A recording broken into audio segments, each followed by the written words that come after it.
दर्शको नमस्कार. सखी सह्याद्री या कार्यक्रमात आपलं अगदी मनापासून स्वागत. दर्शको, स्वप्नांना जिद्दीची जोड मिळाली की अशक्य वाटणाऱ्या वाटाही आपल्याला सहज पार करता येऊ शकतात. तेव्हा शारीरिक मर्यादा येणाऱ्या यशालाही थांबवू शकत नाही.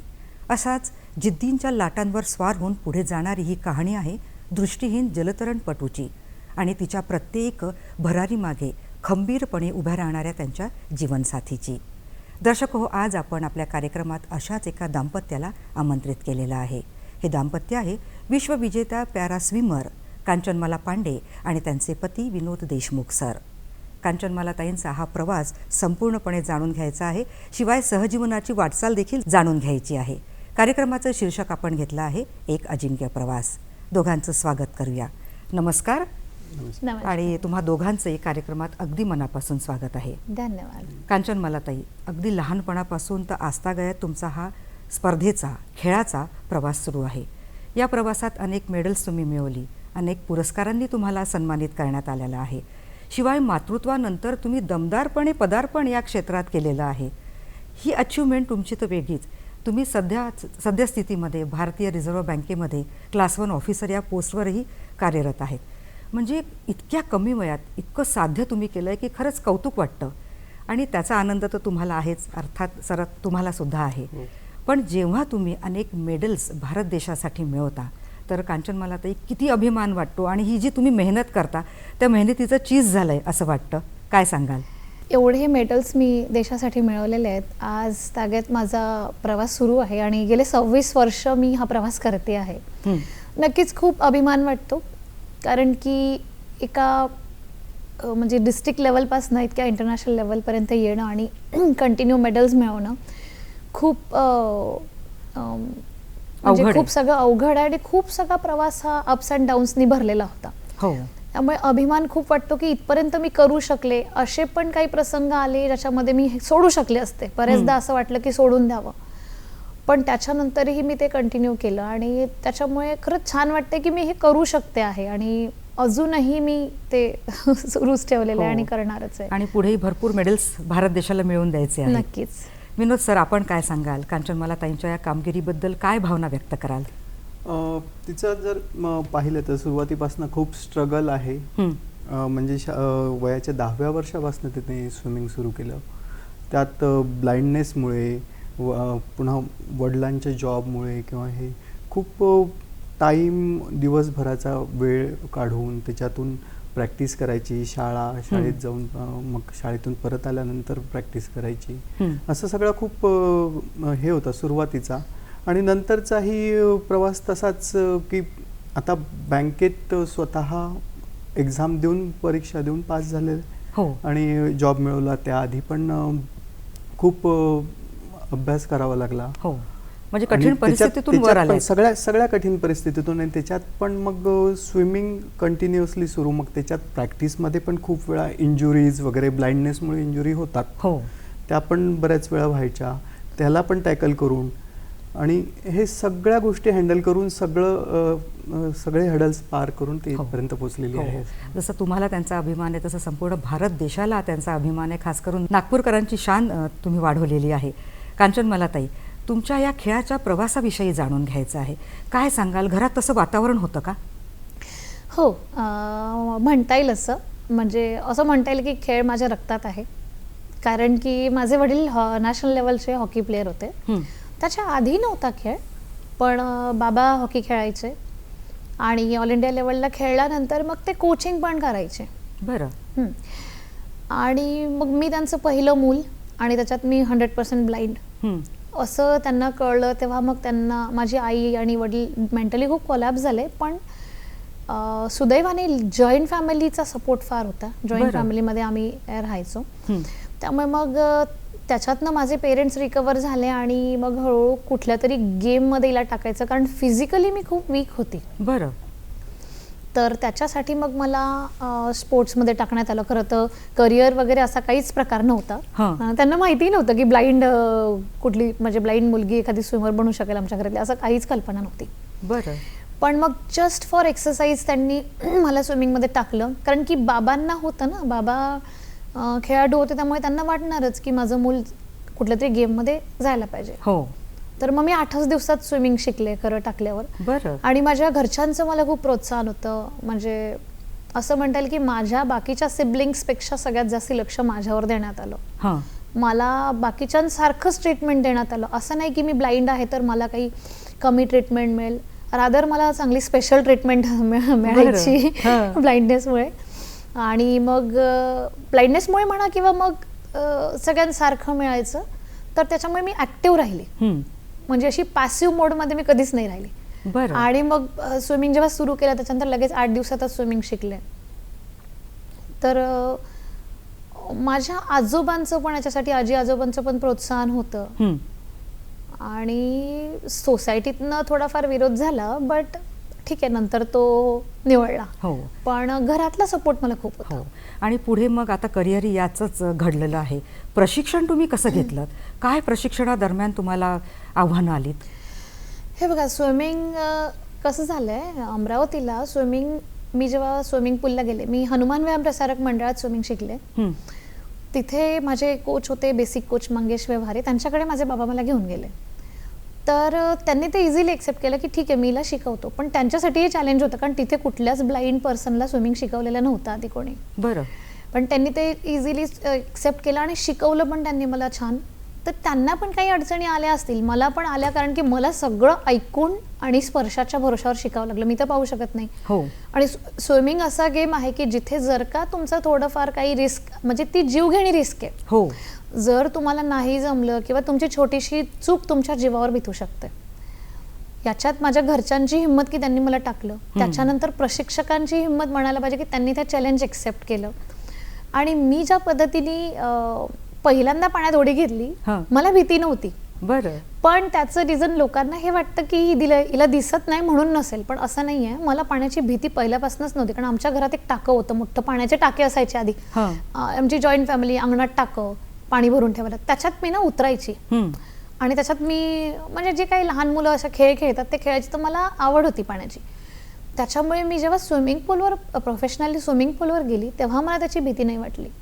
म्हणजे ब्लाइंडनेसमुळे भीती नाही आहे असं मला नाही वाटत. मला त्याची आवड होती, अटॅचमेंट होतं पाण्याशी. कदाचित म्हणून मी लवकर स्विमिंग शिकले. बरोबर. शिकण्याचा तुमचा तो प्रवास सुरू झाला. पण कांचन, मला ते जेव्हा तुम्ही पाण्यात उतरता, मग सरावादरम्यान असू द्या किंवा मग एखाद्या स्पर्धेसाठी पाण्यात उतरल्यावर दिशा आणि अंतराचा कसा अंदाज घेता? कारण दिसत नसताना कसं ते सगळं तुम्ही मॅनेज करू शकता? जेव्हा मी सुरुवातीला प्रॅक्टिस करायची ना, तेव्हा असं काही कल्पना नव्हती की लेंथ असतात. जसं स्विमिंग पूलमध्ये सगळ्या 8 लेनचा स्विमिंग पूल असतो, तर 8 लेनला अशा दोऱ्या बांधलेल्या असतात, राईट आणि लेफ्ट, सगळ्यांना माहिती असेल. जसं रनिंग ट्रॅकवर, मी टेक्निकली याच्यासाठी सांगते की ज्यांना माहिती नसेल त्यांना कळावं, रनिंग ट्रॅकवर लाईन्स असतात, तशा स्विमिंग पूलमध्ये दोऱ्या बांधलेल्या असतात.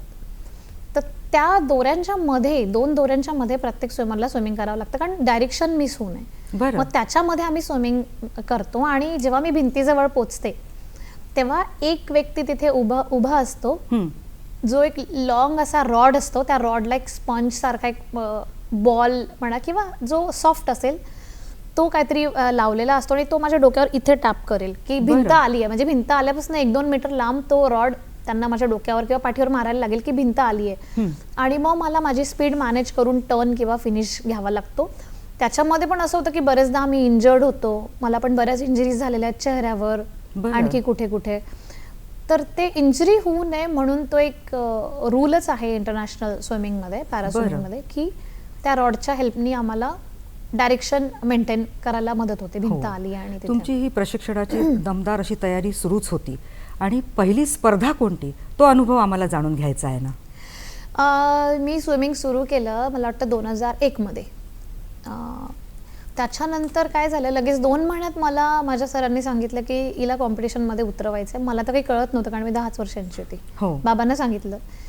तर विदर्भ लेवलची एक कॉम्पिटिशन व्हायची तेव्हा ती अमरावतीला झाली हां. आणि त्याच्यामध्ये मग मी स्विमिंग केलं आणि सिल्वर मेडल जिंकलं. वा वा. आणि सगळे जे माझ्यासोबतचे पार्टिसिपंट होते ते डोळस होते. हां. पण विषय असं झाला की मी सिल्वर मेडल जिंकलं पण मग मी रडायला लागले कारण हां. की मला नव्हतं कळत की दुसऱ्या नंबरला पण प्राइज मिळतं. बरं. मला वाटलं की पहिला नंबर ज्याचा येतो त्यालाच प्राइज मिळतं. हां.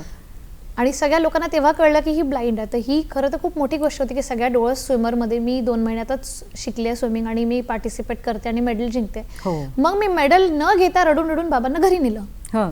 की मला नाही थांबायचं, मला दुसरा नंबर आलाय माझा, मी कशाला थांबू. मी घरी गेले. हां. बाबांनी मला समजवलं की अगं सिल्वर मेडल आलंय, पण ते काही मला समजत नव्हतं.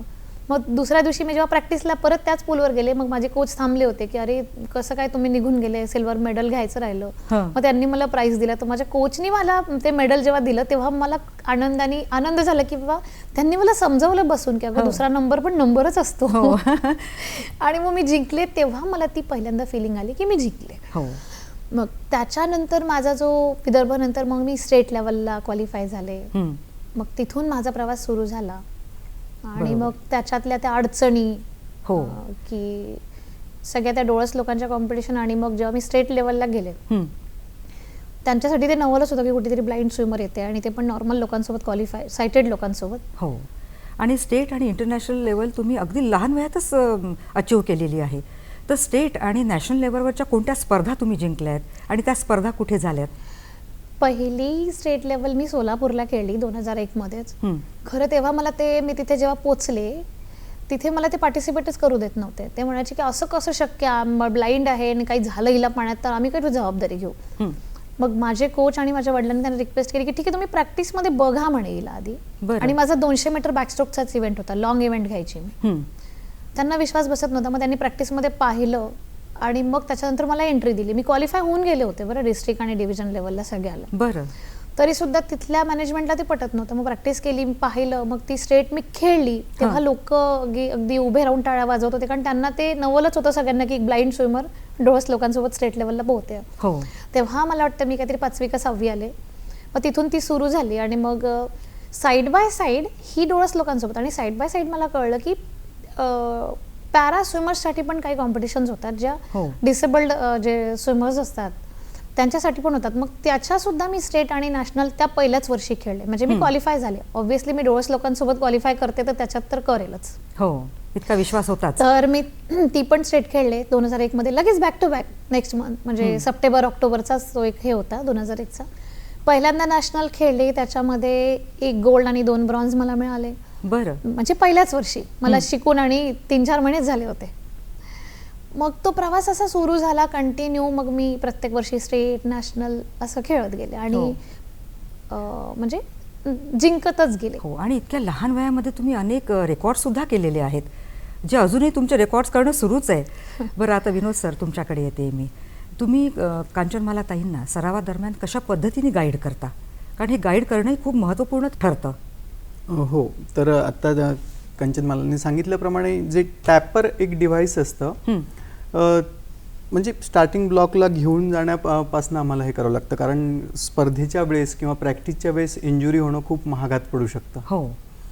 तर व्यवस्थित स्टार्टिंग ब्लॉक्सपर्यंत नेऊन सोडणे आणि ते टॅपर जे असतं एक्सटेंडेड रॉड असतो आपला म्हणजे कुठल्याही प्रकारचा एक रॉड पण त्याच रॉडला स्माइली बॉल असतात ना आपले. बरं. ते लावलेलं असतं आणि मग दोन्ही एंडला 2 टॅपिंग करणारे असावे लागतात बाय रूल. पण कॉम्पिटिशनच्या वेळेस असतात ते पण प्रॅक्टिसच्या वेळेस नाही शक्य ना. प्रॅक्टिसला आम्ही दोघंच जातो. हो.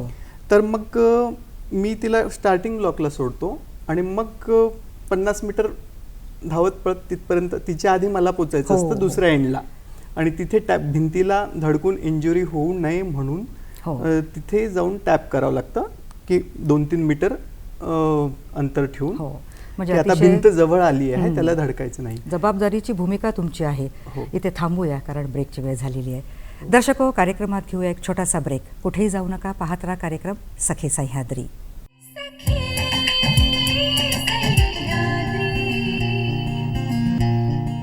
दर्शको, या छोट्याशा विश्रांतीनंतर सखी सह्याद्री या कार्यक्रमात पुन्हा एकदा आपलं मनापासून स्वागत आहे. कांचनमालाताईंच्या या खेळाविषयी पुढे जाणून घेऊया. कांचनमालाताई, तुम्ही एक एक स्पर्धा जिंकत होत्या, एक एक मेडल तुम्ही आणत होता.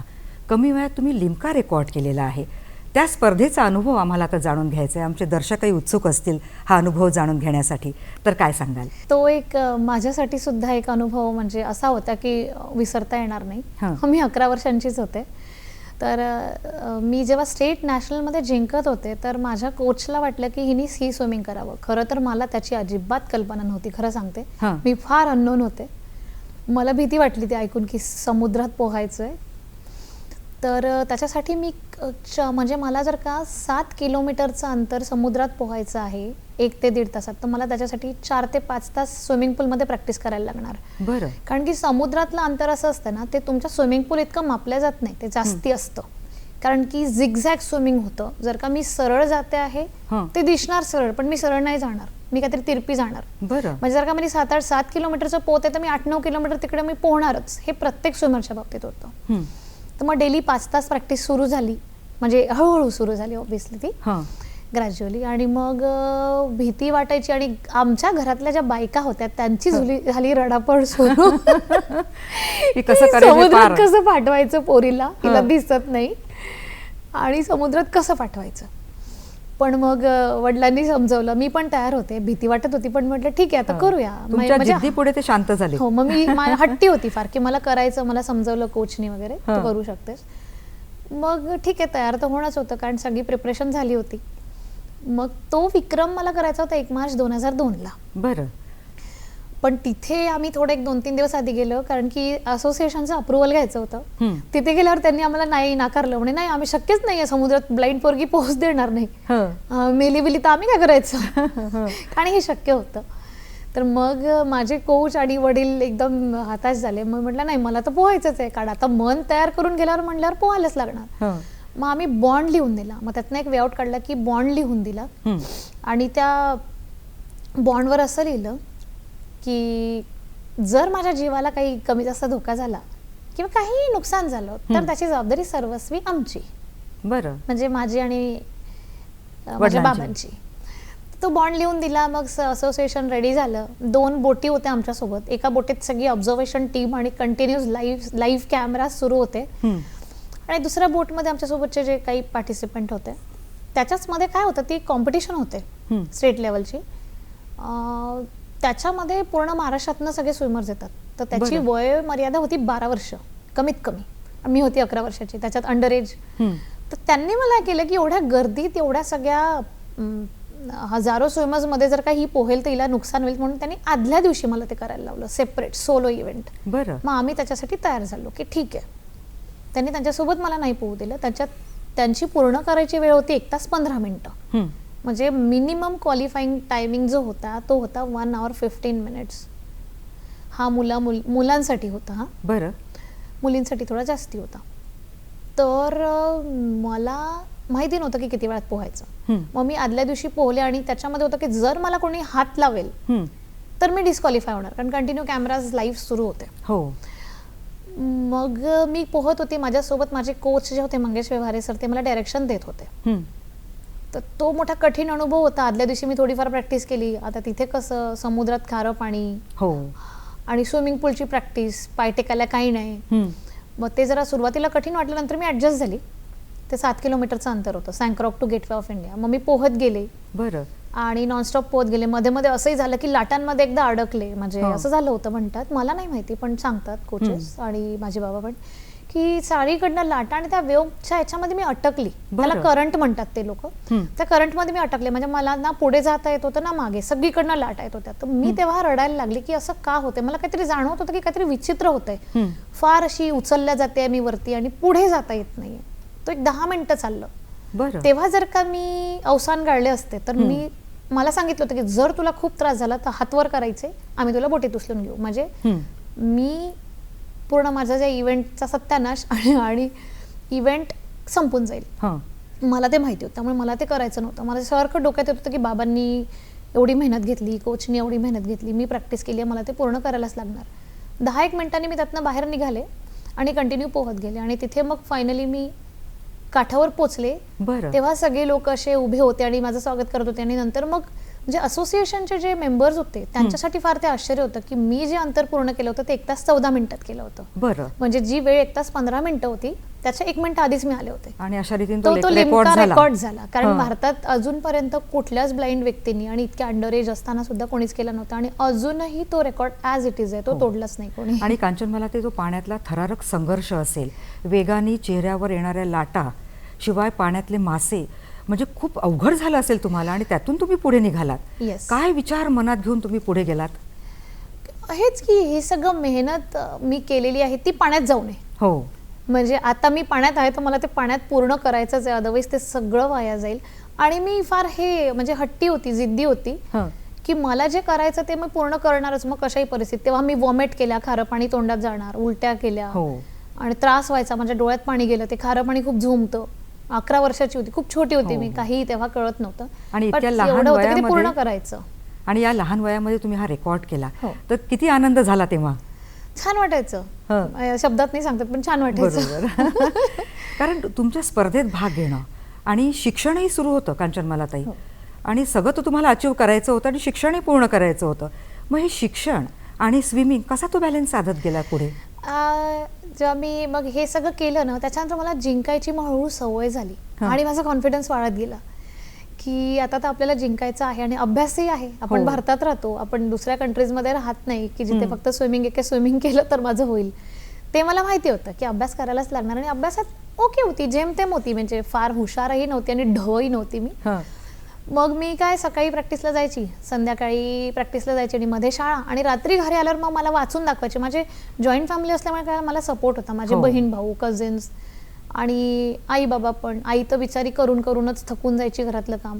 मला माझे फ्रेंड्स पण घरी यायचे वाचून द्यायला, म्हणजे रिडिंग करायला, तर मी त्यांच्याकडनं वाचून घ्यायची किंवा मग मी अभ्यास, म्हणजे रात्री मी अभ्यास करायची. माझं सकाळपासून मी जे उठायची 5 वाजता तर रात्री 10-11 वाजेपर्यंत माझा शेड्यूल पूर्ण बनलेला होता की 2 वेळ प्रॅक्टिस, शाळा करायची किंवा नंतर म्हणजे कॉलेज तुम्ही आणि अभ्यास. खेळामध्ये सुद्धा अव्वल ठरलात आणि शिक्षणातही पुढे तुम्ही अव्वलच ठरलात.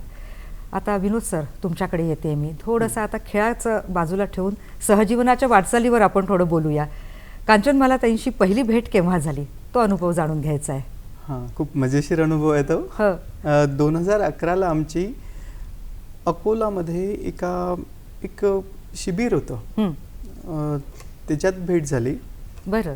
आणि अचानकच म्हणजे तेव्हा मलाही, आता मजेची गोष्ट त्यात सगळ्यात अशी की मलाही त्या शिबिराला यायचं नव्हतं. मला माझ्या मित्रांनी पाठवलं की अरे काही मुलांना आपल्याला इकडनं घेऊन जायचं आहे. मी चिखलीला राहतो. बरं. चिखलीचा आहे मी प्रॉपर. चिखलीवरून मग इकडे त्या मुलांसोबत जायचं आहे, त्यांना एस्कॉर्टिंग करायचं आहे आपल्याला, तिथपर्यंत जायचं आहे. तुला वाटलं तर तू 4 दिवस शिबिरात राहा, नाहीतर मग परत ये. म्हटलं ठीक आहे.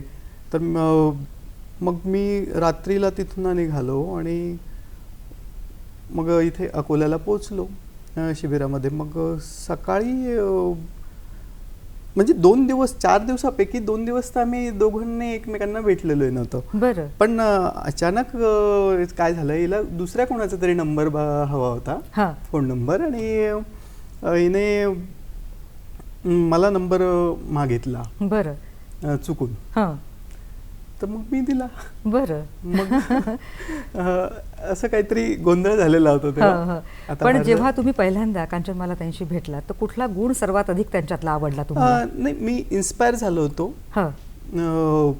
याच्यामुळे, त्यांच्या अचीवमेंट्स आणि याच्यामुळे की ब्लाइंडनेस असूनही एवढं सगळं हे, आणि आपण सगळे हट्टेकट्टे असतानाही आपल्यात निराशा येते, ही गोष्ट बघून थोडं इन्स्पायर झालं होतं. खरंच म्हणजे शिकण्यासारखं आहेच त्यांच्या कर्तृत्वातून.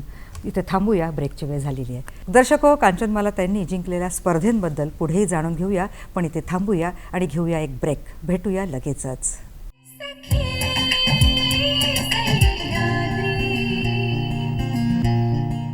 दर्शको, या छोट्याशा ब्रेकनंतर कार्यक्रमात पुन्हा एकदा मनापासून स्वागत.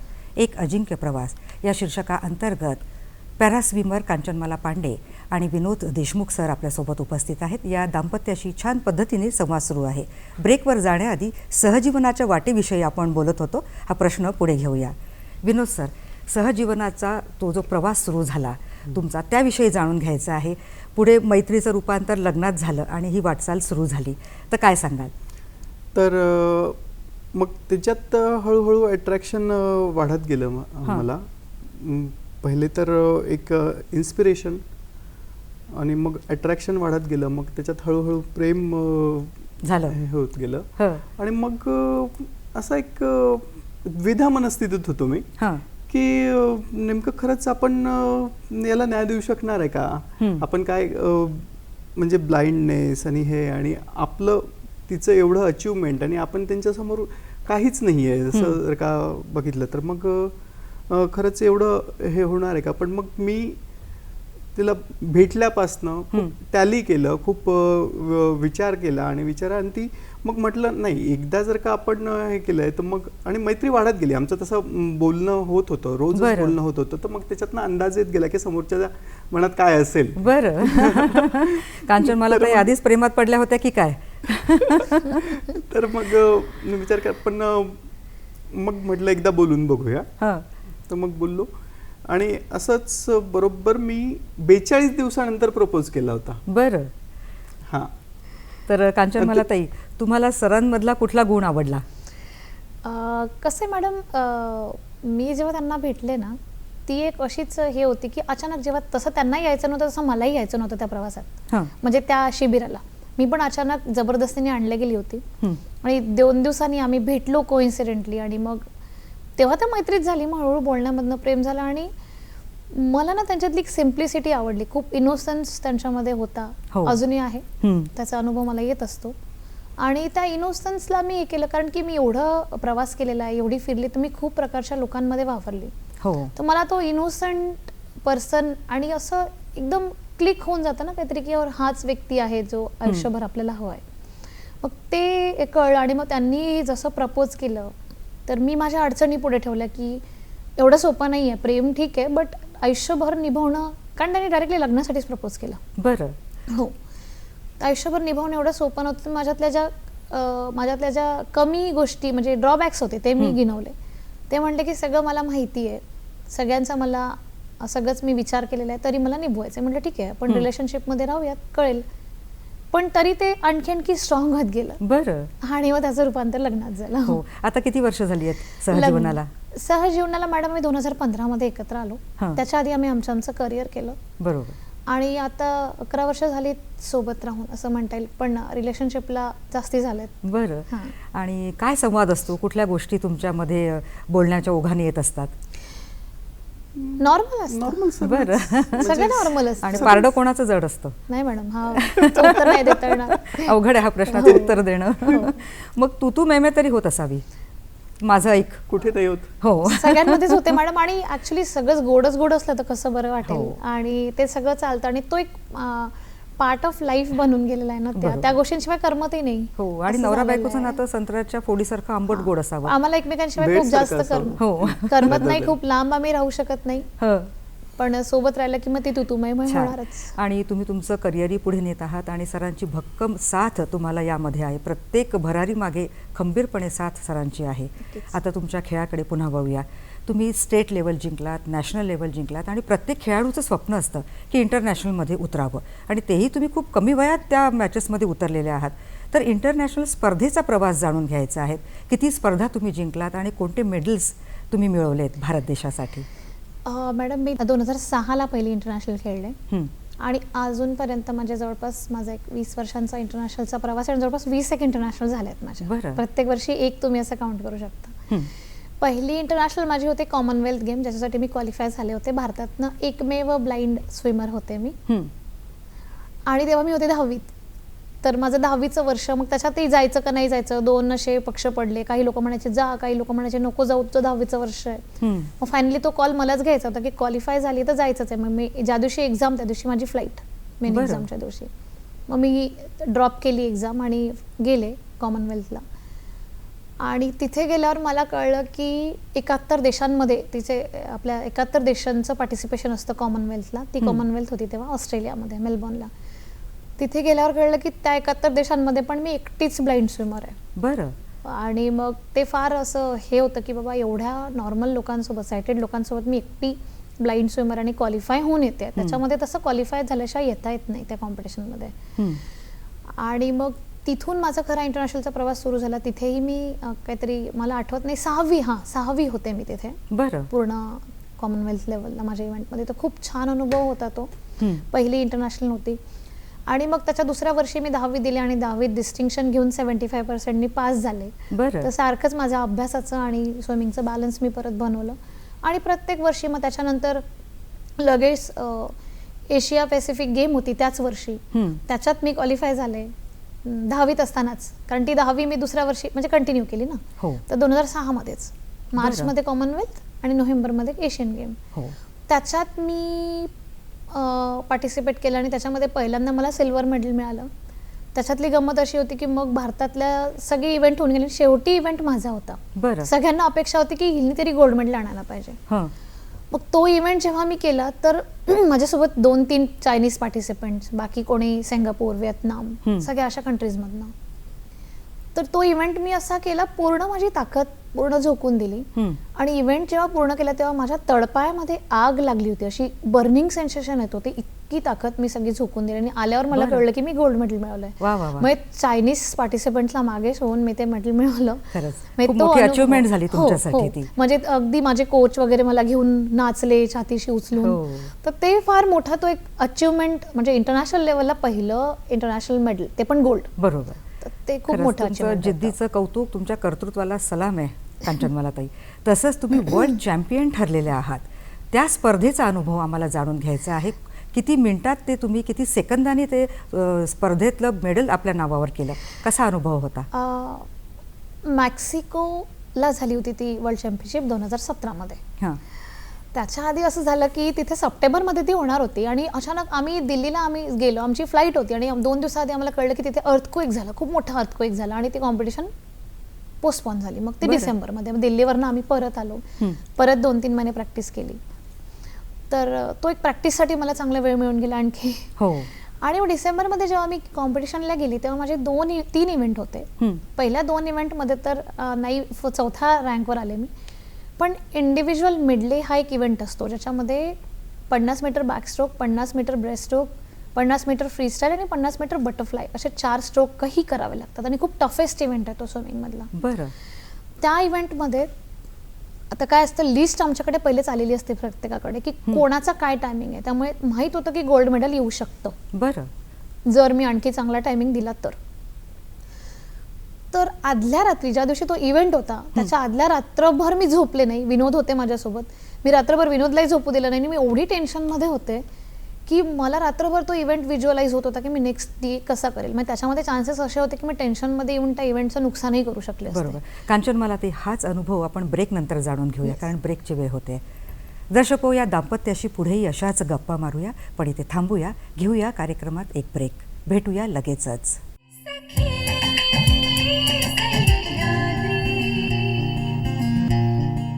दर्शको, या छोट्याशा विश्रांतीनंतर सखी सह्याद्री या कार्यक्रमात पुन्हा एकदा आपलं मनापासून स्वागत आहे. कांचनमालाताईंच्या या स्पर्धेविषयी पुढे जाणून घेऊया. कांचनमालाताई, ब्रेकवर जाण्याआधी आपण वर्ल्ड चॅम्पियनशिप तुम्ही जेव्हा जिंकली होती तो अनुभव आमच्या दर्शकांना सांगत होता. तर पुढे काय त्या स्पर्धेचं स्वरूप होतं?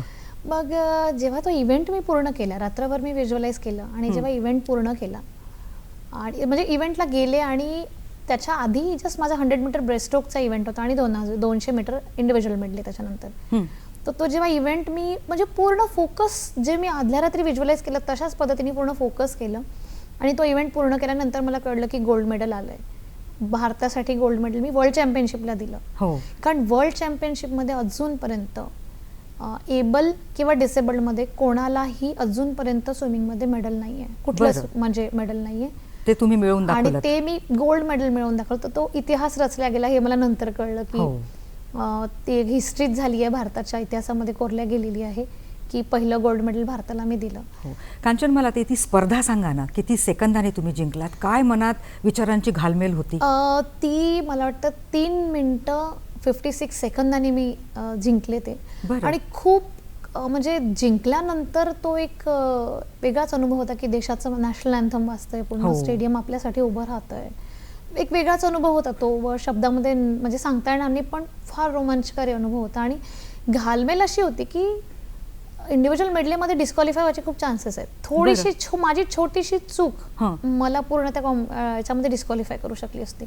मला खूप फोकस राहावं लागलं. तिथे हाय ऑल्टिट्यूडमुळे आम्हाला ब्रिदिंगचा त्रास व्हायचा. तर इव्हेंट झाल्यानंतर माझा चेहरा पांढरा पडला होता, मी उलट्या केल्या, श्वास घ्यायला त्रास होतो, कारण 12 तासांचा फरक होता टायमिंगमध्ये. हो. तर त्या सगळ्या प्रॉब्लेम्स सोबत मी तो इव्हेंट पूर्ण केला. पण जिंकल्यानंतर ही जी मेहनत केली, कदाचित ती मेहनत सफल झाली असं तुम्हाला वाटत असेल. नक्कीच. इतका आनंद तो असतो. हो. आणि हे सगळं साध्य करत तुम्ही पुढे जातच होता. विनोद सर, तुम्ही काय सांगाल? कांचनमाला ताईंची अशी एखादी स्पर्धा जी खूप कांचनमाला ताईंनी मेहनत घेतली आणि अटीतटीच्या वेळेच्या सेकंदाच्या अंतरांनी जिंकून दाखवली आणि तुम्ही भावूक झालात? एक्झॅक्टली ह्याच 2017च्या वर्ल्ड चॅम्पियनशिपच्या बाबतीतच मेक्सिको म्हणजे आधीच्या रात्री बिलकुल आमचं झोप नव्हती. हो. आणि उद्याचा लास्ट इव्हेंट आणि कसा होणार, मी म्हटलं तू फक्त आराम कर आणि आपण उद्याचं उद्या बघूया. बरं. होईल सगळं व्यवस्थित. मी एवढंच बोलून म्हणजे शांत करण्याचा प्रयत्न करत होतो, नाही झोपत होतो. मग जेव्हा इव्हेंट झाला आणि कळालं की गोल्ड मेडल आहे नेला, तर तेव्हा आपोआप म्हणजे आपला तिरंगा बघून आपोआप डोळ्यातून अश्रू यायला लागले माझे. आणि तिला तिथे पोडियमवर घेऊन जाताना आणि नॅशनल अँथम वाजताय आणि हजारो लोक आपल्यासाठी उभं राहत आहेत. खूप अभिमानाची अनुभव होता. हो, खरं सगळंच कौतुकास्पद आहे. दर्शको, प्रेरणादायी प्रवासातून हे शिकायला हवं की जिद्द, मेहनत, कठीण परिश्रम घेण्याची जर आपली तयारी असेल तर नक्कीच भीती किंवा येणारी अडचण आपण सहजपणे पार करून यश मिळवू शकतं. आणि या दाम्पत्याने आपल्याला ते दाखवून दिलेलं आहे. कांचनमाला ताई, प्रत्येक स्पर्धा तुमची आव्हानच ठरली असावी, तर काय आव्हानांबद्दल तुम्ही सांगाल आणि ते कसे पार करत तुम्ही पुढे गेलात? मॅडम, आव्हानं सगळ्याच प्रकारची होती. तर समाजात नव्हती सुरुवातीला की ब्लाइंड आहे तर मग हिला कशाला तुम्ही स्विमिंग करवता. माझ्या वडिलांना सुरुवातीला अडचणी आल्या. त्यानंतर मी एक मध्यमवर्गीय वर्गात क्लासमधनं आलेले आहे, मध्यमवर्गीय फॅमिलीतनं आलेले आहेत, तर आर्थिक अडचण फार होती. त्याच्यानंतर अभ्यासाचं बॅलन्स कसं बनवायचं, म्हणजे सगळ्याच बाबतीत, आणि माझं ब्लाइंडनेस सगळ्यात मोठं, त्याची अडचण. या सगळ्याच आव्हानांवर मी मात करून पुढे गेले. 2006ला मी कॉमनवेल्थ खेळले, त्याच्यानंतर वर्ल्ड चॅम्पियनशिप, 3दा वर्ल्ड चॅम्पियनशिपमध्ये पार्टिसिपेट केलं. मी भारतातली पहिली महिला आहे अशी जिने 3दा वर्ल्ड चॅम्पियनशिप खेळली. एशियन गेममध्ये खेळले, डेनिश ओपन, जर्मन ओपन आणि कॉमनवेल्थ, म्हणजे जवळपास सगळ्याच स्पर्धा मी खेळले. मी 2020च्या पॅरालिम्पिकसाठी, जे टोकियोमध्ये ऑलिम्पिक झालं होतं, त्याच्यासाठी क्वालिफाय झालेले. पण तेव्हा मी प्रेग्नेंट होते. मग त्याच्यामुळे मला ती विथड्रॉ करावी लागली, ती कॉम्पिटिशन मधनं एंट्री. म्हणजे खूप सगळी आव्हानं होते ज्याच्यातनं अडचणी भरपूर पुढे गेलात. नक्कीच. आणि बाळाच्या जन्मानंतर अगदी कमी वेळाचा तुम्ही ब्रेक घेतला आणि दमदारपणे यशस्वीरित्या या क्षेत्रामध्ये पुनरागमन केलं आणि देशासाठी तुम्ही अनेक मेडल्स मिळवून दिली. तर तो अनुभव कसा तुम्हाला, तो चेंज वाटला आणि मेडल्स मिळवलेत तुम्ही? मॅडम, जितका वेळ मी मॅटर्निटीमध्ये घरी होते ना, तेव्हा मी फार स्ट्रेसमध्ये होते, कारण स्विमिंग पूलमध्ये गेली नाही की माझं मेंटल बॅलन्स बिघडतं. त्याच्यामुळे जसे 5 महिने झाले मी डॉक्टरकडे गेली की मला स्विमिंग करायचं आहे, माझी कॉम्पिटिशन आहे. डॉक्टर म्हणले नको जाऊ. मी म्हटलं मॅडम पेनकिलर द्या ना, काय होईल, स्टिचेस तुटतील का, कारण माझं सिझर झालं. म्हणे नाही. म्हणजे ठीक आहे ना. मी पेनकिलर घेऊन प्रॅक्टिस केली, स्टेटला गेले, नॅशनलला गेले, मेडल घेतलं. 6 महिने झाले होते डिलिव्हरी. त्या स्पर्धा कोणत्या होत्या? नॅशनल लेवलची होती ती. आणि माझ्या बाळाला घेऊनच मी पोडियमवर उभी राहिले होते मेडल घेताना. 6 महिन्याचं बाळ होतं माझं. मग तिथं परत मी सुरू केलं आणि छान असं कमबॅक झालं मेडल सोबत माझं. आणि मग परत मी त्या वर्षी नेक्स्ट इंटरनॅशनलला गेले. परत माझा तो मॅटर्निटी नंतरचा प्रवास सुरू झाला. म्हणजे किती जिद्द तुमच्यात म्हणावी, मनात ठरवलं आणि तुम्ही ते करून दाखवता. आणि तुमचं खेळाकडे तर लक्ष होतंच, पण सोबत अभ्यासाकडे तेवढंच लक्ष होतं. आणि तुम्ही अनेक कॉम्पिटेटिव्ह एक्झाम देत होत्या आणि त्यात तुम्हाला यश मिळालं. तुम्ही भारतीय रिझर्व्ह बँकेमध्ये क्लास 1 ऑफिसर या पोस्टवर नागपूरमध्ये सद्यस्थितीत कार्यरत आहेत. खेळ, स्पर्धा, प्रॅक्टिस, संसार आणि नोकरी, कसं हे सगळं साधता, कसा वेळ काढता? मी 2015मध्ये खूप अभ्यास केला, कारण की मला स्टेट गव्हर्नमेंटकडनं जॉब मिळेल अशी काही हे नव्हती, म्हणजे शाश्वती नव्हती. म्हणून मग मी अभ्यास करायचं ठरवलं. मी 1 वर्ष छान अभ्यास केला. पण अभ्यास करतानाची मानसिकता खूप कठीण होती माझी, की आपण एवढं इंटरनॅशनलला खेळतोय तरी अभ्यास करावा लागतोय. पण तरी मी तो केला आणि रिझर्व्ह बँकेची नोकरी मिळवली. 2016मध्ये मी रिझर्व्ह बँकेत जॉईन केलं आणि बँकेत जॉईन करत असताना सुद्धा माझा इंटरनॅशनलचा प्रवास सुरूच होता. म्हणजे अभ्यास आणि स्विमिंग हे मी पहिलेपासून करत होतेच. तर मला एक्झाम देताना पण ते करावं लागलं आणि मग बँकेत गेल्यानंतर पण मी माझं स्विमिंग सुरूच ठेवलं. आणि सध्या बँकेत मला बँकेने ती सुविधा दिलेली आहे की प्रॅक्टिससाठी मला ते वेळ देतात. म्हणजे मला रोज जायची गरज पडत नाही. मी स्पोर्ट्स झोन ऑफ एक्सेलन्समध्ये आहे. त्यांनी मला ठेवलं आहे. माझ्या अचिव्हमेंटची त्यांनी कदर केली आणि आता मला छान प्रॅक्टिससाठी ते वेळ मिळते, त्याच्यामुळे मी प्रॅक्टिस चांगली करू शकते आहे. बरोबर. आणि आपण स्त्रियांना सुपर वुमन म्हणतो ना, ती सगळ्या बाजू सक्षमपणे सांभाळते, जसं तुम्ही सांभाळलेलं आहे. तुमच्या मुलालाही बरंच आता समजत असेल की आपली आई काय कुठल्या खेळात आहे आणि किती अवॉर्ड जिंकून येते, तर काय सांगाल? कळतं त्याला हळूहळू. माझे मेडल्स बघतो, मला म्हणतो मम्मा मला पण असं मिळवायचं आहे. आणि त्याला मोठं करत असताना हे खूप चॅलेंजिंग असतं नेहमी, की त्याला सांभाळायचं. नोकरीचं असं काही फार बंधन नाही आहे, पण मध्ये मध्ये जावं लागतं. प्रॅक्टिस आणि घर सांभाळ, त्यामध्ये मला माझ्या हस्बंड यांचा खूप मोठा सपोर्ट आहे. ते बॅकबोन सारखे माझ्या सोबत असतात. आणि तुम्ही समुद्रात पोहणाऱ्या, तुम्हाला कशाची भीती नाही. ह्या सगळ्या गोष्टी सहजपणे तुम्ही अगदी करू शकता. विनोद सर, आपल्याकडे येते मी. आता खेळ म्हटला की हरणं आणि जिंकणं या गोष्टी तर आल्याच. कधी कांचनमाला ते एखादी स्पर्धा हरत असतील किंवा अगदी थोडक्याने त्यांचं मेडल हुकत असेल, अशा वेळी अनेकदा त्या खचत देखील असतील. कशा पद्धतीने तुम्ही त्यांचं मनोबल वाढवता? काय की याच्यात मी मनोबल वाढवण्याची गरजच नाही आहे, कारण तिचेच अनुभव तिच्या पाठीशी एवढे पुष्कळ आहेत की त्याच्यातूनच ती शिकत जाते. तरी पण माझं एकच वाक्य असतं की जाऊ दे, पुढच्या वेळेस होईल. बरं. कारण आता कोविडच्या काळात तसंच झालं होतं. कोविडमध्ये आम्ही ॲक्च्युली फॅमिली प्लॅनिंग खूप लांबवलं होतं. बरं. आणि मग म्हटलं की आता कोविड आलाय, आता ऑलिम्पिक त्या वर्षी होणार होतं 2020, पण ते झालं नाही.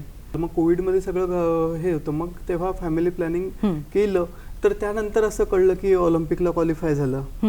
मग आता हा एक शॉकिंग होतं ना की आम्ही 7-8 वर्षापासून बाळासाठी हे करतोय, म्हणजे थांबून राहिलेलो आहे करिअरसाठी. आणि मग तेव्हा जर का, आणि तेव्हा फोन येतो की तुम्ही ऑलिम्पिकला क्वालिफाय झालेला आहे आणि तेव्हा 5 महिन्याची प्रेग्नन्सी असते. पण मग काही गोष्टी आपल्या हातात नसतात की दोन्हीपैकी एक चूज करावंच लागतं काहीतरी. मग तेव्हा निर्णय घ्यायचा असतो. मग असे कठीण निर्णय पण घेतलेले आहेत. आणि तेच वारंवार म्हणते ना की तुमच्या खंबीर साथीमुळेच कदाचित कांचनमाला त्यांनी एवढे बक्षिसं घेतलेले असतील. दर्शको, सुखदुःखाच्या प्रत्येक वळणावर पती पत्नींची एकमेकांची साथ जर असली तर आयुष्यातील प्रत्येक वळण हे सुंदर होईल, हे या दाम्पत्यांनी पुन्हा आपल्याला दाखवून दिलेलं आहे.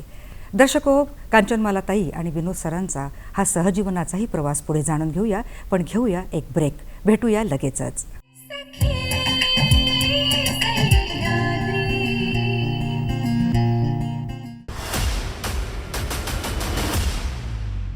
क्रीडा विश्वातील ताज्या घडामोडींवर आधारित कार्यक्रम क्रीडांगण.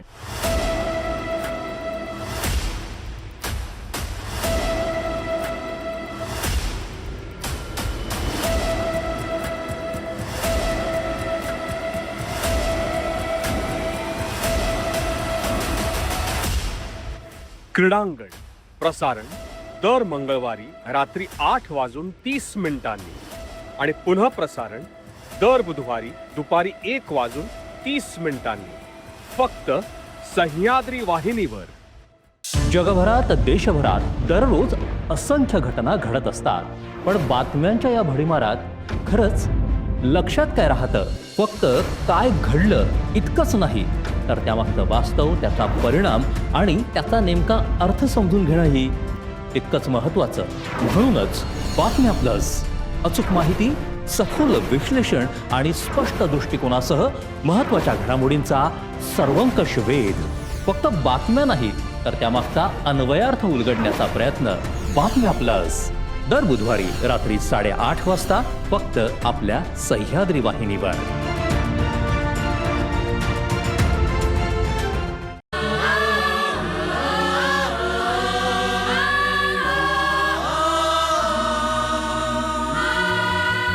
नव्या युगाची नवी कहाणी डोळ्यात वीज मनाभिमानी ज्ञानाच्या पानावरती निर्धाराने भेटू गिरवणी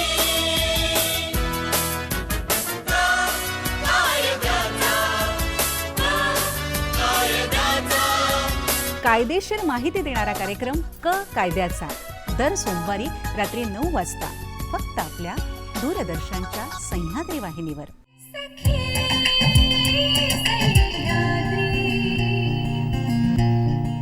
दर्शको, या छोट्याशा ब्रेकनंतर सखी सह्याद्री या कार्यक्रमात पुन्हा एकदा मनापासून स्वागत. एक अजिंक्य प्रवास या शीर्षकाअंतर्गत या दाम्पत्याशी छान गप्पा सुरू आहेत. या गप्पा आता पुढे नेऊया. कांचनमालाताई, एक एक यश तुम्ही मिळवत गेलात आणि अचिव्हमेंट करत गेल्यास आणि अभूतपूर्व असे विक्रम तुम्ही केलेले आहेत. तुमचा हा खेळ होता, नोकरी होती, याशिवाय तुम्हाला समाजसेवेचीही भरपूर आवड होती. तर तुम्ही दिव्यांग व्यक्तींसाठी अनेक समाजकार्य करता, खास करून त्यांच्या सक्षमीकरणासाठी कार्य करता. तर ते कार्य कोणतं, काय सांगाल? मॅडम, मला असं वाटतं की मी पण समाजाचं काहीतरी देणं लागते. हं. जे लोक मागे पडले आहेत त्यांच्यासाठी काहीतरी माझी जबाबदारी आहे. म्हणून मी काही मित्रांनी आणि आम्ही मिळून एक संस्था उभारली, dare disability advocacy research and foundation. ती फक्त ब्लाइंड मुलांसाठी काम करते, जे मुलं गरीब घरात येतात आणि आम्ही त्यांना एज्युकेशन देतो कॉम्पिटिटिव्ह एक्झामसाठी. बरं. तिथे जेव्हा जेव्हा शक्य होतं मी जाते. त्याच्यानंतर एक समर्पण संस्था आहे, समर्पण प्रतिष्ठान म्हणून, ती महिलांसाठी आणि दिव्यांगांसाठी काम करते. त्याच्यामध्ये पण जसं जमेल तसं, म्हणजे आर्थिक, फिजिकली जे काही मला जसं जमेल तसं मी जाऊन माझं योगदान देते. कारण फार नाही देऊ शकत, पण मला असं वाटतं की हे मी करायला पाहिजे. त्याचं जे आत्मिक समाधान मिळतं बरोबर. ते काहीतरी वेगळंच असतं. हो. त्याच्यामुळे मग मी करते. आता एक महत्त्वाचा प्रश्न कांचनमालाताई, तुम्हाला या प्रवासात किती पुरस्कार मिळाले? ते तर अगदी अगणित असतील, मोजण्या इतके नसतील. तर मुख्य पुरस्कार कोणते ते सांगा ना. मॅडम, 2018 मला नॅशनल अवॉर्ड मिळाला, प्रेसिडेंट अवॉर्ड, वा जो वा. राष्ट्रपतींच्या हस्ते. त्याच्यानंतर आधी मला एकलव्य पुरस्कार मिळाला आहे, जो शिवछत्रपती पुरस्कार आहे. त्याला तेव्हा एकलव्य पुरस्कार म्हणायचे. आणि त्याच्यानंतर भरपूर सगळे अवॉर्ड्स आहेत. नीलम अवॉर्ड आहे, परत आउटस्टँडिंग स्पोर्ट्स पर्सन अवॉर्ड आहे, एस्पायर टॅलेंट अवॉर्ड आहे. असे भरपूर अवॉर्ड्स आहेत की आता वेळेवर आठवायला बसली तरी आठवत हो, नाहीयेत. भरपूर खूप आहेत, हो. पण पुढे अजून अचीव करायचे आहेत. तर नक्कीच. भविष्य काय आहे? तुम्ही आमच्या दर्शकांना काय सांगाल? आता मी बघा पुढल्या वर्ल्ड चॅम्पियनशिपसाठी प्रिपेअर करते आहे, जी पुढल्या वर्षी होणार आहे. वा वा. त्याचे अजून डेट्स अनाऊन्स व्हायचे आहेत. तर त्याच्यासाठी मी प्रॅक्टिस करते आहे आणि होप की मी तिथे पण चांगलं प्रदर्शन करेल. नक्कीच माझं. नक्कीच. आमच्या सगळ्यांच्या शुभेच्छा तुमच्यासोबत आहेतच. विनोद सर, तुम्ही तुमच्या दोघांच्या नात्यामधली अशी कोणती गोष्ट आहे जी तुमच्या नात्याला अधिक बळकट करते, काय सांगाल? आमचा मुलगा. बरं. आणि काय संवाद असतो याविषयीचा? पॅरेंटिंग सगळ्यात कठीण काम आहे असं वाटतं आम्हाला तरी सध्या. हं. कारण मुलांना त्यांच्या आत्ताच्या आपल्या वेळेस आपण जेव्हा छोटे होतो तेव्हाचं पॅरेंटिंग वेगळं होतं, आताचं पॅरेंटिंग वेगळं हो. आहे. ते स्ट्रेस मुलं कसं हँडल करतात ते, आणि म्हणून ह्या सगळ्या गोष्टी की मुलांना काय शिकवायचं, काय नाही शिकवायचं, कशापासून सावध करायचं, हो. ह्या गोष्टी खूप कठीण असतात. याच्यावरच आमचं डिस्कशन चालत असतं. बरं. कांचनमालाताई, तुम्हाला या खेळांनी काय दिलं आणि काय शिकवलं, काय सांगाल? पण या खेळाने ना मला जीवन जगणं शिकवलंय. खरं तर माझं खूप सगळं म्हणजे नुकसान झालं, त्याच्यामुळे मग मी डिसिप्लिन शिकले, वेळेचं काटेकोर पालन करणं शिकले. आणि एकदा जर का एखादी चूक माझ्याकडनं झाली तर ती आयुष्यात परत रिपीट नाही करायची. बरं. माझी एखाद्या कॉम्पिटिशनमध्ये जर का मी हरले तर त्या चुकीवर मी काम करायचं आणि नेक्स्ट कॉम्पिटिशनमध्ये जिंकायचं आणि त्याचं परफेक्शन आणायचं. हो. तर हे सगळं मी आयुष्यात सुद्धा अवलंबलंय. त्याच्यामुळे माझं आयुष्य खूप सोपं झालंय. मी खूप टफ बनले, मेंटली, इमोशनली आणि फिजिकली पण. तर हे सगळं काही मला म्हणजे गेमने नुसतं गेम पुरतं नाही शिकवलं, तर ते मला आयुष्यभरासाठी खूप काही गोष्टी शिकवून दिलेल्या आहेत. बरोबर. आणि या शिकण्यातूनच तर माणूस मोठा होतो आणि पुढे जातो असं आपण नेहमीच म्हणतो. तर जाता जाता आमच्या दर्शकांना तुम्ही काय संदेश द्याल? मी संदेश हाच देईल आहे की एक कुठलं तरी टार्गेट ठेवायला पाहिजे. टार्गेट ओरिएंटेड असावं लाईफ. असं फ्लॅट लाईफ जगू नये. कारण की टास्क तुमचं ध्येय काहीतरी असेल तर त्याच्यामध्ये जगण्यात मजा येते. आणि तुमचं जर का ध्येय आहे तर प्लॅन ए जर का तुमच्याजवळ तर प्लॅन बी पण रेडी असावा. कारण की कधी कधी होतं की आपण ध्येय मिळवायला जातो, ते नाही मिळालं तर एकदम कोलॅप्स होतो. तर तसं न होता हे जर का मला नाही करता आलं त्याच्यानंतर काय करता यावं हे सुद्धा माहीत असावं. नाही तर आजकाल मुलं डिप्रेशनमध्ये जातात, खूप काय काय होतं कारण प्लॅन बी रेडी नसतो. हो. त्याच्यामुळे एक तर तुम्ही टार्गेट ओरिएंटेड असायला पाहिजे, त्याच्यावर पूर्ण फोकस. म्हणजे एक ना धड भाराभर चिंध्या केल्यापेक्षा एक काहीतरी गोष्ट घेऊन पुढे जायला पाहिजे, त्यात नेहमी सक्सेस खरंच होतं. खूप छान सकारात्मक विचार आपले आहेत. दर्शक हो, इच्छाशक्ती जर माणसाची प्रबळ असेल तर शारीरिक मर्यादासुद्धा यशाला थांबवू शकत नाही. आणि कुटुंबाची जर भक्कम साथ असेल तर हा जो प्रवास आहे तो सरळ सुकर होतो, यातही शंका नाही आहे. तर तुम्ही दोघं इथे आलात आणि छान गप्पा मारल्यात. दर्शकांच्या वतीनं आणि नागपूर दूरदर्शनच्या वतीने आपले आभार. तुमच्या पुढच्याही वाटचालीसाठी खूप खूप शुभेच्छा. धन्यवाद. नमस्कार. धन्यवाद. नमस्कार.